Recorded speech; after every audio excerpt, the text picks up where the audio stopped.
Hey guys, it's Dana with Engadget. I am here with Kobo today, and I'm actually taking a look at two of the company's new e-readers. I'm going to begin today with the Kobo Glow. This is the company's first reader that has a built-in light that makes it easier to read in the dark without being too overwhelming. And you've seen some other companies demo similar products, but this is Kobo's first entry into the space, so the name Kobo Glow is pretty appropriate there. You'll see that the screen is pretty bright here. It's set at its maximum setting, but there's a touchscreen slider here that I can use to adjust the brightness depending on my environment and how much light I think I need. And if I want to turn the light off altogether, there is a button right up here, and it's right next to the power button, the power lever right up there.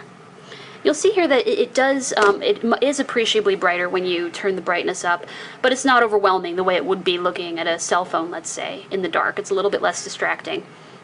So I'm going to close out of that there. One thing that I'd like to say that really has nothing to do with the backlighting of the screen, but that really struck me is how responsive the screen is. I'm really not making much contact here with the screen. I'm tapping it very lightly, and it's responding very quickly, and the refresh rate is pretty fast. You're not seeing much blurring of words.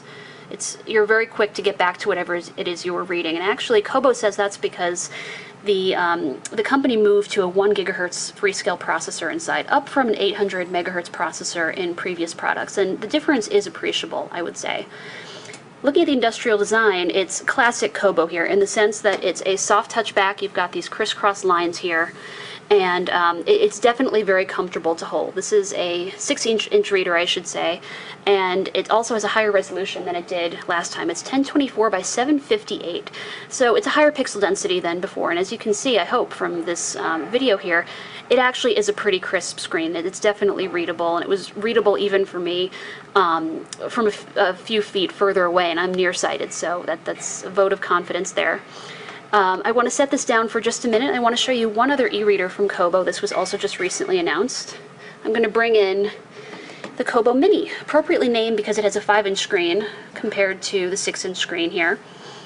And this is a $79 reader, so this is much more affordable. This starts at $129, and both have no ads, by the way. So this is an ad-free $79 reader, and the selling point here is really its size and its budget price. So there's no light here, none of that, so it's pretty Spartan just in terms of the design. You've got the power button up there, you've got mini USB on the bottom, and then otherwise this is pretty cool.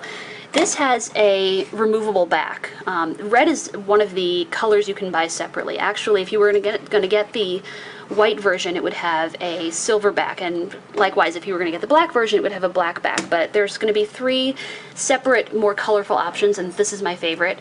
And this snaps off, revealing a non-removable sort of underlayer. So you can't get into what's underneath it. You can't get underneath to the battery or anything like that, but you can remove the back, and so that's pretty nice.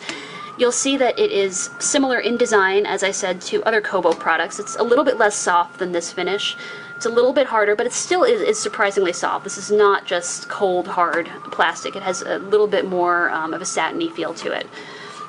So I'm going to do a quick comparison here. Obviously, the screen size on one is bigger.